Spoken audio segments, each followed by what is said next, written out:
Another leader in concussion research can be found in Ann Arbor, Michigan, home of the Wolverines and the famed Big House, but also where the largest prospective concussion study is currently being carried out, thanks to two head agencies, the NCAA and United States Department of Defense.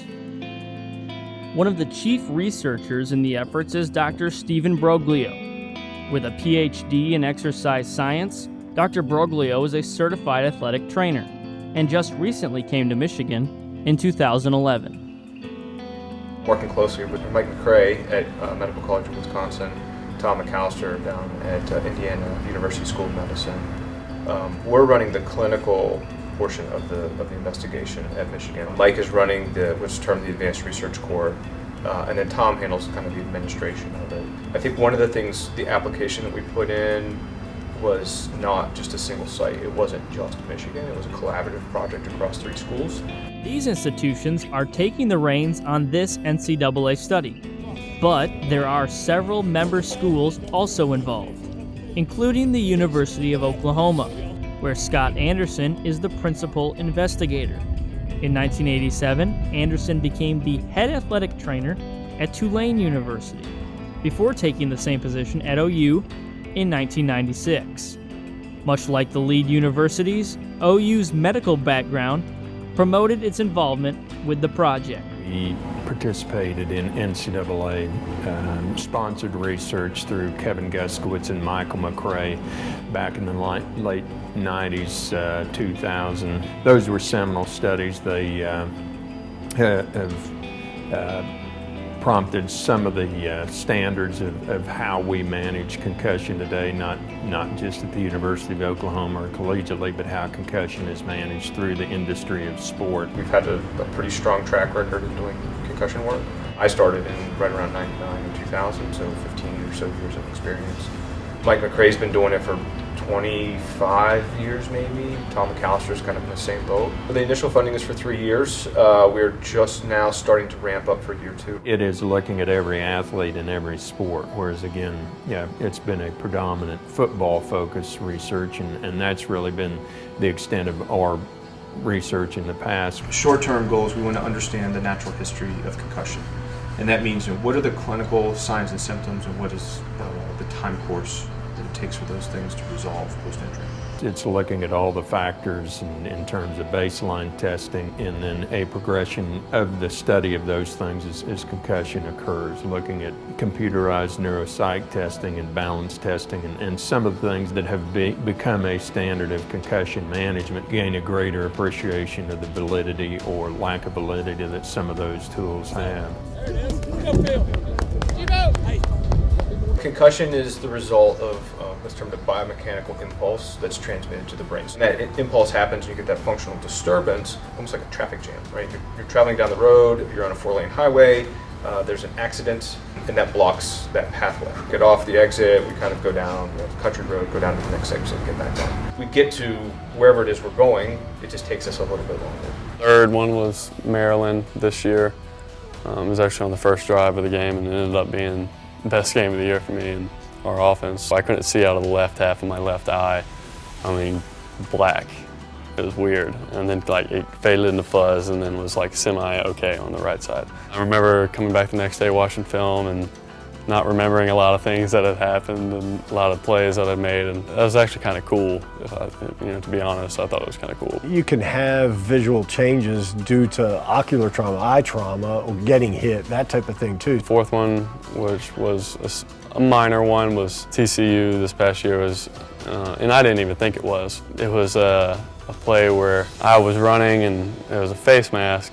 Actually didn't get called. I ripped my head back, hit the ground. I didn't realize I did this until I watched film the next day. I tried getting up after it, and I fell 3 times. I don't even remember that. The brain could get concussed one area or another, and that could spark either more of a headache, longer lasting headache, or memory issues, or balance issues, or whatever the case may be. Just depends on what area is affected. Kansas State this year, it was senior night. Threw a pick right before halftime and made the tackle, and they actually didn't get any points, so it was all good.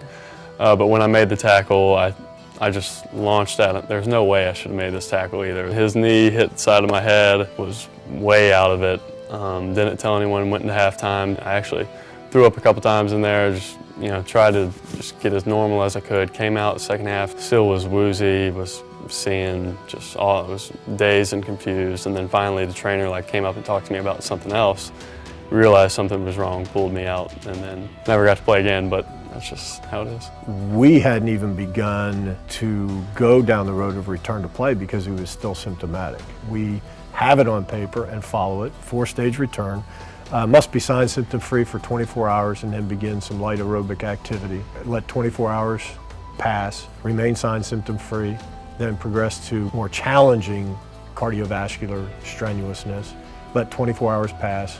If they're sign symptom free, they participate in a non-contact practice. Next stage would be full return to practice and then a full return to game. The last one was probably the most severe one, and then when we talked to the doctors and we did our test scores, and my eyes at that time, before the concussion, were at 97%. And then after that one, they were at 36, which is obviously a dramatic drop-off. That was kind of the big warning sign, hey, we gotta stop. He was seen, I think, 3 times by an outside source. Even that third time, which was December 18th, 19th, somewhere around that time, he still hadn't begun day one return to play for us because of signs and symptoms, disrupted sleep patterns, and getting dizzy with exercise, the little bit that he was doing, which was far decreased from what a normal athlete would pertain with. Even the same individual with recurrent concussion can present in a different fashion. While extensive research is being conducted at the collegiate level, injury awareness and prevention is growing across football as a whole, including the youth stage.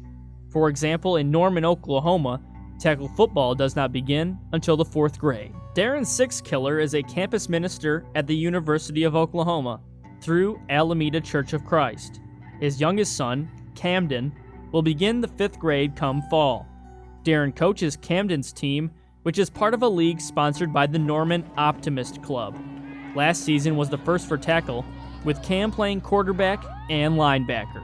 That was one of the big things going into the season, was most of these boys haven't played before, and so breaking down the fundamentals for them in all aspects of it. And with tackling being the biggest, that's honestly where we spent exclusively the first couple of practices and continue to reinforce throughout the year. Prior to that, it was a little different for Cam and his teammates. That's not really football, not as much as this. Yeah. Flag football, good job, you caught a flag on someone's waist. It's not really important. When Cam was 4 years old, playing in the backyard with his brother Kalen one summer day, an accident left his athletic future and quality of life in jeopardy. My oldest came running in saying, I killed Camden. He thought that he had. Basically what happened is he swung the golf club and Camden walked behind him, and the toe of the club hit Camden right on the forehead there and caused a skull fracture. They put a titanium plate in his head that he still has. One of the first things he was most concerned about was whether or not he could play football.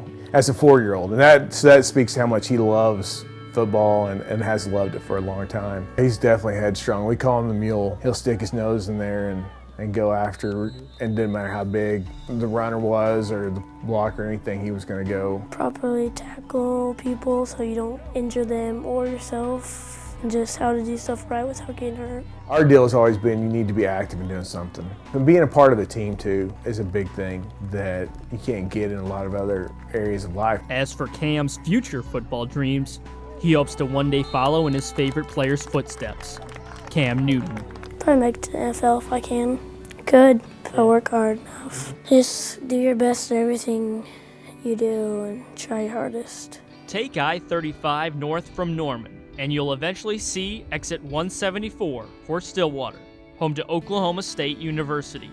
Dr. Larry Mullins has been a professor of psychology at OSU since 1995 and is also the director of clinical training.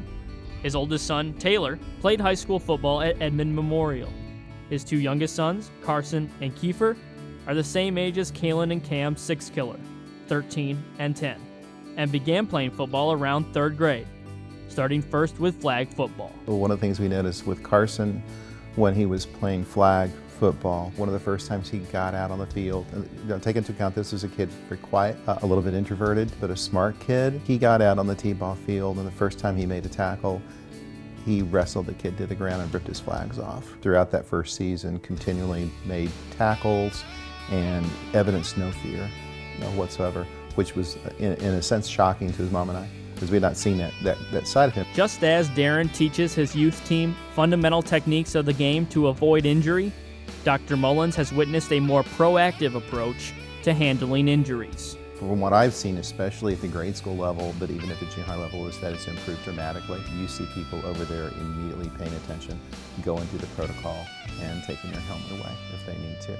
People have speculated that the youth football athlete might be a little more susceptible to long-term changes, but again, I haven't seen any solid data on it.